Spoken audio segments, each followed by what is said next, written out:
नमस्कार, आज फ्लैशबैक किताब का विमोचन हुआ है और यहाँ पर बहुत सारे लोग आए इस किताब को के विमोचन के अवसर पर।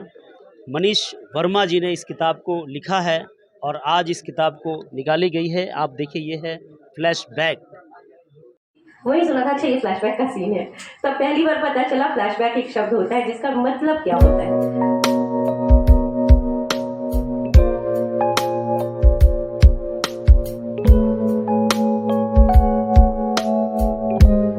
वो लम्हे तारे अचल रहा जो अपने पथ पर लाख मुसीबत आने पर मिली सफलता जब में उनको जीने में मर जाने में। तो ये है आपके फ्लैशबैक के लेखक मनीष वर्मा, जिनके लिए जोरदार तालियां जरूर होंगी।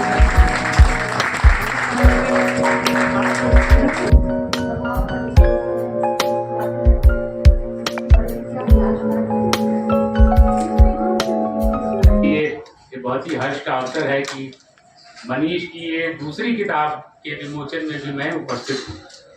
फ्लैशबैक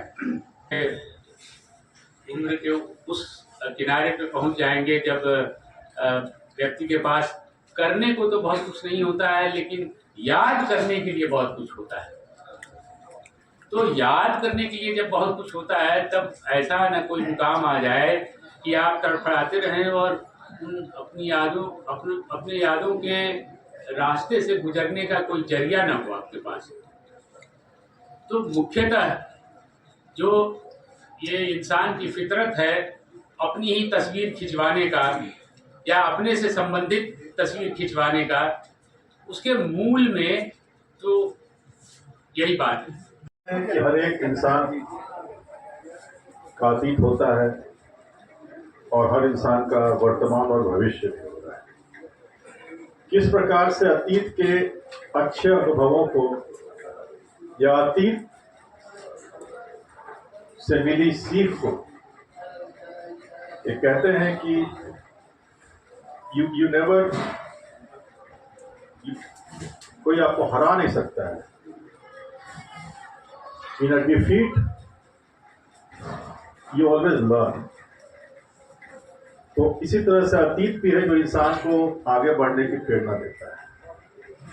इस पुस्तक के कुछ अनुभवों को ज्यादा साझा किया है और जिस तरह से, जिस नजरिए से उन्होंने समाज को देखा है, जिस नजरिए से उन्होंने अपने आसपास के परिवेश को समझा है, उसका चित्रांकन इस पुस्तक में किया गया है। मैंने खास तौर पे एक चैप्टर पढ़ा, 50 पार का व्यक्ति, क्योंकि अधिकांश लोग यहाँ पर हैं और मैं खुद 50 के पार का हूँ, तो मुझे लगा कि शायद इस चैप्टर को पढ़ना चाहिए, इससे कुछ सीखने का अवसर मिलेगा। 50 पार का व्यक्ति क्या सोचता है, किस प्रकार से अपने जिंदगी को जीता है और किस प्रकार से अपने भविष्य के बारे में वो चिंतन करता है। नमस्कार, हमारे साथ हैं इनकम टैक्स अधिकारी मनीष वर्मा जी और इन्होंने एक पुस्तक अभी लिखे हैं जिसका नाम है फ्लैशबैक। इससे पहले भी एक पुस्तक लिख चुके हैं, मनुकहीन, जो काफ़ी पॉपुलर हुआ है और उसके बाद ये लगता है 2 साल के बाद ये पुस्तक लेकर आए हैं। तो हम इनसे जानने की कोशिश करते हैं सर से कि सर बताइए, सबसे पहले पुस्तक लिखना कितना कठिन है या फिर कितना आसान है? देखिए, इसके बहुत सारे चरण होते हैं। आप सोचते हैं, लिखते हैं, प्रेस में जाता है, एडिटिंग होती है, प्रिंटिंग में जाता है, फिर बुक आती है, कवर पेज बनता है, फिर विमोचन होता है। तो एक प्रोसेस के तहत सब काम होता है। लेकिन अगर आप लिखना चाहते हैं तो कठिनाई नहीं आती है, आप लिखें। सबसे अहम बात तो है कि आप लिखें पहले, वो सब सारी चीज़ें हो जाती हैं साथ साथ। लिखना अहम है और जितना आप क्लोज ऑब्जर्वेशन रखेंगे समाज के बारे में, आप उतना बढ़िया कुछ लिख पाएंगे। इस भाग दौड़ भरी कठिन जीवन में इंसान को समय नहीं मिल पाता है और एक आप अधिकारी होते हुए भी एक पुस्तक का लिखना, इसमें समय पूरा देना, रात दिन मुझे लगता है आपको लगना पड़ता होगा। कितनी कठिनाइयों से? देखिए, समय तो 24 घंटे ही है, संतुलन आपको बनाना है। वहाँ पर आपको समय का प्रबंधन करना है। आप अगर कर पाते हो अच्छी बात है और करना चाहिए भी। अधिकारी की जहाँ तक बात है, वो दाल रोटी वो तो लगा ही रहेगा लाइफ। कैसे अपने पुस्तक के जरिए उन सभी लोगों तक आप पहुंच पाते हैं जो ज़मीन से जुड़े हुए हैं और जो आसमान में उड़ रहे हैं। बीच के सभी लोगों को आपने जज किया, चुना, समझा और उनके बारे में लिखा। बढ़िया प्रश्न रहा आपका। आज मैं उम्र के 50 पार कर चुका हूँ, तो 50 का अनुभव भी मेरे साथ है, 50 वर्षों का अनुभव मेरे साथ है। यात्राएं कर रहा हूँ, पैदल चल रहा हूँ सड़कों पे, नौकरी कर रहा हूँ, समाज के हर तबकों से मुलाकात होती है, तो मेरे लिए थोड़ा आसान हो जाता है। हो सकता है कि समाज के उन तबकों तक मेरी पहुँच नहीं है, तो उन तबकों के बारे में मैं नहीं लिख पा रहा हूँ। वो तबका शायद मेरी नज़र में बहुत बड़ा तबका है। तो अगर आप समाज में हैं, समाज के साथ लोगों से बात कर रहे हैं, तो वो तो है, आप लिख पाएंगे। इतना रिस्पॉन्सिबल जॉब है आपका, उसमें सब चीज़ देखना पड़ता है, घर भी है, परिवार भी है, बच्चे भी हैं और एक रिक्शा वाला, एक ठेला वाला तक भी पहुंच पाना, उनके बारे में जानना, उनकी जीवनी को जानना, लोग अपने पीछे क्या छोड़ कर आए हैं उसे समझना और उन सभी को पुस्तक में समेट देना, ये बहुत बड़ी बात है। कैसे मैंने आपसे पहले भी कहा ना कि लोगों से जुड़ कर रहिए, बातें कीजिए उनसे। आपसे अगर मैं बातें करूं अभी आप एक पत्रकार की हैसियत से सवाल पूछ रहे हैं। जैसे मैंने आपसे बात करना शुरू किया कि आप क्या कर रहे हैं, इसके अलावा क्या कर रहे हैं, घर में क्या है, बच्चे हैं, बच्चे कहाँ पढ़ाई कर रहे हैं, फिर हम लोग दिल की बातें करने लगेंगे, तो आपसे जुड़ गए हम। तो वही बात होती है, आप जुड़िए लोगों से, बातें कीजिए, आप लोगों से भागिए मत। आपको नहीं लगता है आज के इस भाग दौड़ के जीवन में पढ़ाई इतना महत्व हो गया है, बच्चे लोग जो भी हैं अपने एजुकेशन, अपने कोर्स की किताबों को पढ़ने में समय नहीं दे पा रहे हैं।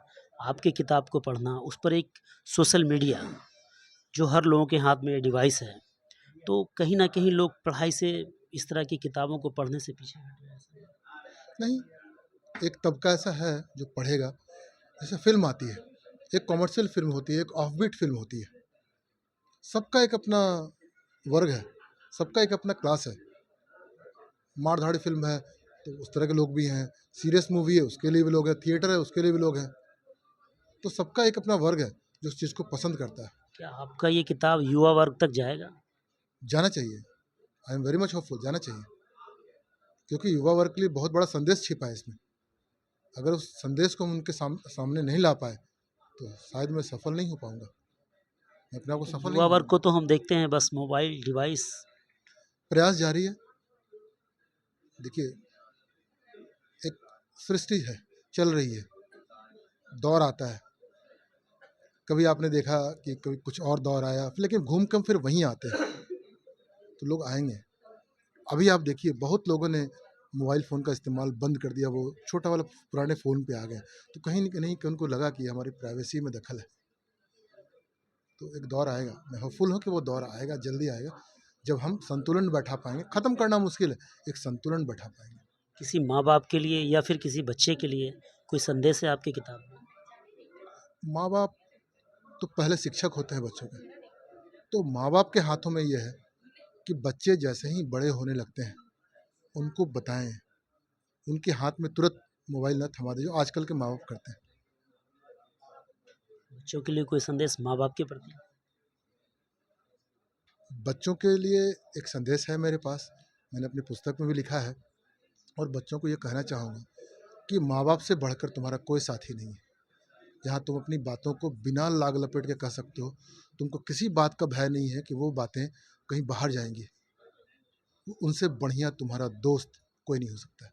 खुलकर बात करो माँ बाप से, जब किसी समस्या में पड़ो ना, तो सबसे पहले माँ बाप के पास जाओ, खुलकर बातें करो, और कोई नहीं है जो तुमको संभाल लेगा माँ बाप के अलावा।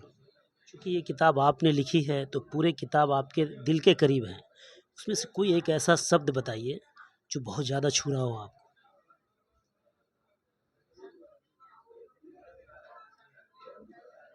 पूरी बुक मैंने लिखी है, एक शब्द मैं क्या बोलूँ, फ्लैशबैक को ही लेता हूँ।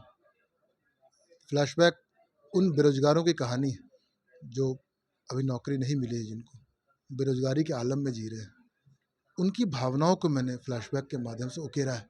क्या फील करते हैं वो, लोगों की निगाहों का जवाब किस तरह देते हैं वो, क्या मेथोडोलॉजी अपनाते हैं, वो लिखा है मैंने। चलिए बहुत बहुत सर धन्यवाद आपसे, थैंक यू। आपका हमसे बातचीत करने के लिए। तो बहुत खुलकर इन्होंने सभी बातों का जवाब दिया है।